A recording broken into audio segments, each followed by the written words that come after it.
9월 24일 새벽 말씀 묵상 시작하겠습니다. 거룩하신 아버지 하나님, 오늘도 저희들에게 새날을 열어주시고 주님 앞으로 나올 수 있도록 인도해 주시니 감사합니다. 우리에게 말씀하여 주시고 말씀으로 우리를 붙잡아 주시며 오늘도 우리를 성령으로 충만케 하사 주의 뜻을 이루며 주님과 동행하고 살아갈 수 있도록 인도하여 주옵소서. 예수님 이름으로 기도합니다. 아멘. 오늘은 사사기 9장 1절에서 21절까지 말씀 함께 읽고 묵상하겠습니다. 사사기 9장입니다. 여룻바알의 아들 아비멜렉이 세겜에 있는 외가의 친척을 찾아가서 그들과 외조부의 온 가족에게 말하였다. 세겜 성읍의 모든 사람들에게 물어보아 주십시오.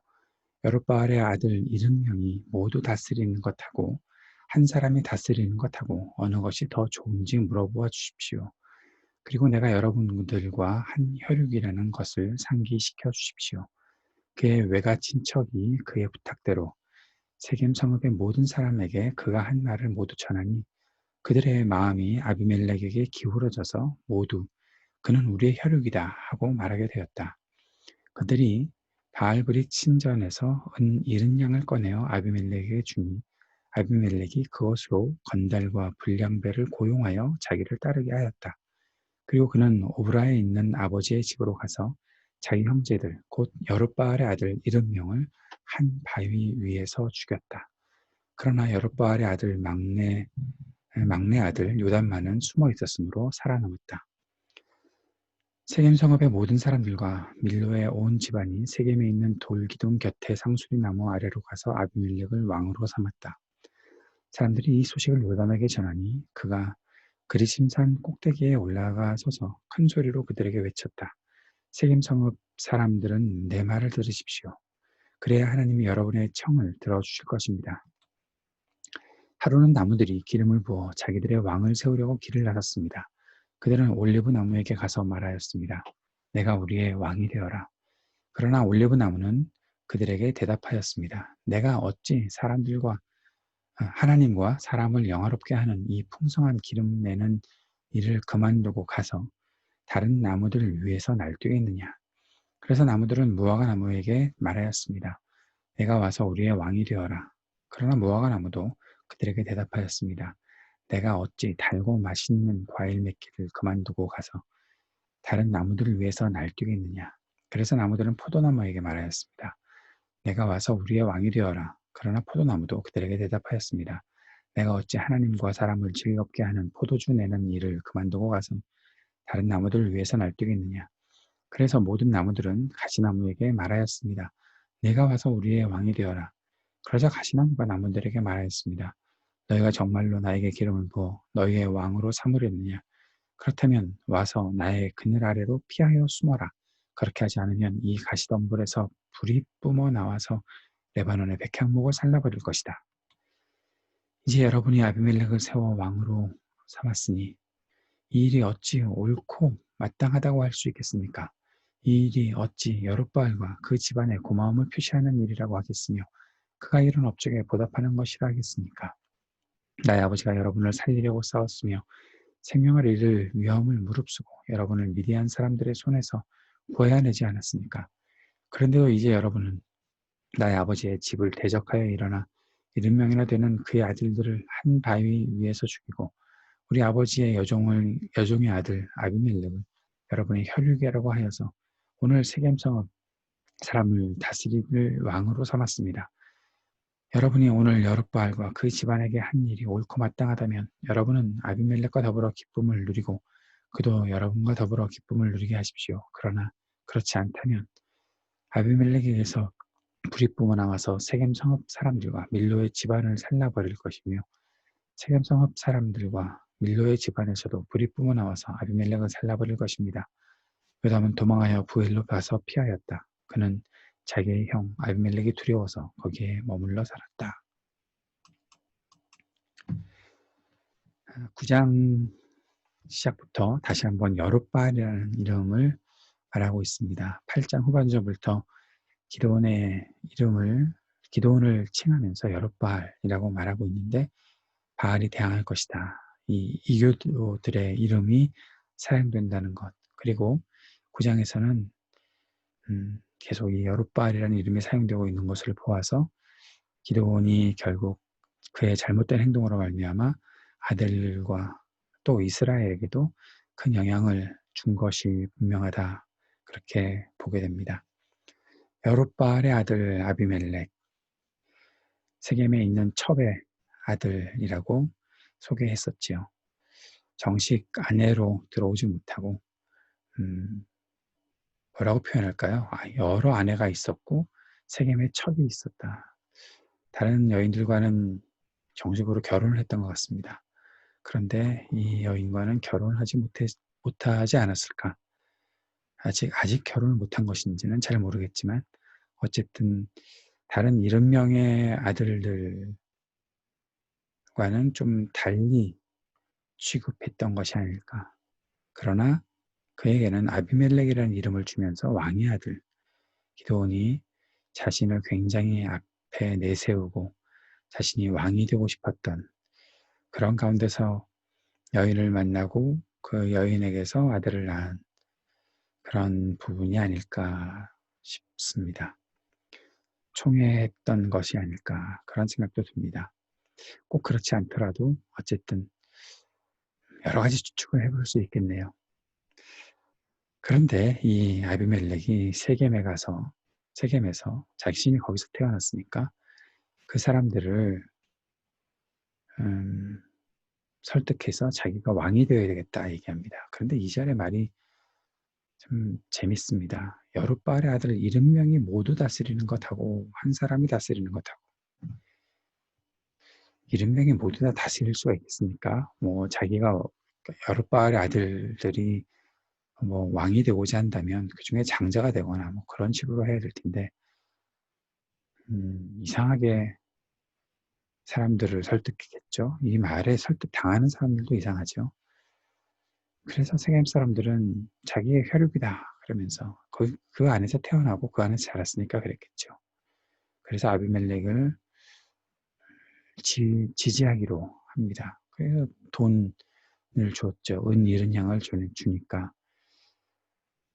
그것으로 뭐 정치 자금을 삼은 것도 아니고 건달과 불량배를 고용해서 결국 오브라에 가서 자기 형제들을 다 죽였다. 불량배죠. 한마디로 뭐 그 외에 더 말할 것이 없습니다. 그 힘으로 사람들을 굴복시키는 사람 밖에는 되지 않는 거죠. 지도자로서의 자격은 조금도 없다 생각됩니다. 여룻바알의 아들 이 아비멜렉이 사사로 등장하고 있는 것인지 그건 모르겠습니다. 장담할 수가 없습니다. 뭘 했는지 살펴보죠. 그런데 요담이라는 70명의 아들 중에 요담이라는 여룻바알의 아들이 살아남았습니다. 도망쳤죠. 그리고 결국 왕이 되었다, 아비멜렉이 왕이 되었다라는 소식을 듣고 세겜 사람들에게 찾아가서 큰 소리로 외칩니다. 그리고 나무들의 이야기, 우화를 전해주는 것이죠. 올리브나무, 무화과나무, 포도나무, 나무들이 자기들의 왕이 되어라 하니까 이때 그 올리브나무는 내가 하는 일이 있다. 하나님과 사람을 영화롭게 하는 기름 붓는 일을 하고 있다. 근데 내가 어떻게 나무들을 위해 서서 날뛰겠느냐. 예.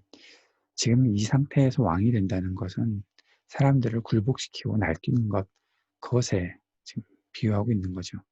무화과나무도 자신이 열매 맺는 일이 있다. 포도나무도 포도주를 만들어서 하나님과 사람을 기쁘게 해야 되는데 이런 일들을 하는데 내가 무슨 다른 일들을 하면서 그 위에서 날뛰겠느냐. 그때 가시나무가 내가 그럼 할게. 내 아래로 피하여 숨어라. 가시나무 아래로 피하여 숨는다는 게 말이 안 되잖아요.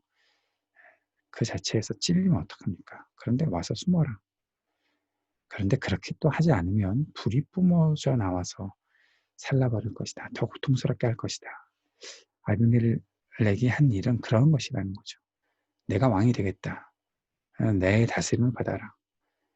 그렇게 되면 고통스러울 텐데 그렇게 하지 않으면 내가 너희들을 해야겠다. 협박에 못 이겨서 아니 그 협박도 분별하지 못해서 아비멜렉을 왕으로 세운 것이죠. 그것이 어떻게 기드온에게, 여룻바알에게 고마움을 표시하는 일이 되겠냐라고 요담이 사람들에게 말하고 있는 겁니다. 분별력 없는 백성들이 자격이 없는 지도자를 세워놓은 것이죠. 이 시대의 사람들이 생각나는 것은 어쩔 수 없이 너무 자연스러운 일 같습니다. 자격이 없는 사람을 지도자로 세우고 고통을 당하는 거죠. 뻔히 보는 현실 아닙니까? 우리 현실 말하는 겁니다. 미국을 보십시오. 왜 이렇게 고통을 당하고 있습니까? 지도자의 자격이 없는 사람이 지도자가 된 것은 결국 스스로를 고통스럽게 만든 일밖에 되지 않는다라는 거죠. 지도자의 자격이 있어도 좋은 사람이 지도자가 돼도 분별력 없이 그저 자기들의 좋게 말하면 이념이고, 이념도 아니죠. 자기들의 이익, 자신들이 얻을 이기적인 어떤 욕심들, 그런 것들 안 된다고 하니까 온갖 언론, 또 기득권, 그 세력에 휘말려서 계속해서 딴소리하고 있는 이 백성들의 모습도, 사람들의 모습도, 시민들의 모습도 생각해 보아야 하지 않을까 싶습니다. 이기적인 욕심을 이루겠다는 마음으로 지도자를 세우면 결국 그 지도자의 자리에 앉은 사람은 그 욕심에 끌려다니던 사람을 이용해 먹고 더 고통스럽게 만든다라는 사실들을 아비멜렉을 통해서 보여주는 것입니다. 왕이 되지 말아야 되는 사람이, 하나님께서 세우지도 않은 사람이 자기의 욕망을 이루려고 사람들을 이용해 먹었을 때 결국 얼마나 많은 악순환이 계속되고 있는가 생각해 보게 되는 본문 말씀입니다. 오늘 우리들에게 지혜 주시기를 구합시다. 그리고 시민으로서의 의무와 책임을 지혜롭게 감당할 수 있게 해달라고 기도하는 이 아침이 되었으면 좋겠고, 이 미국 땅을 위해서 또 대통령 선거를 앞두고 있는데 하나님 이 백성들을 긍휼히 여겨주시고 정신 차리게 해주시고 좋은 지도자를 선택할 수 있게 도와주십시오. 자기들의 욕심에 끌려다니지 않게 도와주십시오. 간절히 기도할 수 있었으면 좋겠습니다. 오늘도 이 땅을 위해 중보하며 기도합시다. 또 온라인으로 계속되는 우리 교회의 예배와 성경 공부에 하나님의 은혜가 있기를 위해 기도합시다. 이동현 선교사님을 위해 계속 기도해 주시고 우리 청년들과 교우들 또 자녀들을 위해 기도해 주시기를 바랍니다. 우리 조국을 위해서도 또 타락해가는 한국교회 하나님 정말 새로운 사람들이 일어나야 될 것 같습니다. 새로운 하나님의 사람들 작지만 그들을 하나로 세워주시고 또 한마음으로 정말 좋은 영향력들을 끼칠 수 있도록 역사해 주옵소서. 간절히 기도하는 이 아침이 되기 원합니다. 같이 기도하겠습니다. 하나님 아버지, 우리가 이기적인 욕망에 끌려다니지 않도록 성령께서 우리를 붙잡아 주시고 또 이 땅에서 잘못된 사람들이 지도자가 되지 않도록 주님 도우시고 긍휼히 여겨 주옵소서. 예수님 이름으로 기도드립니다. 아멘.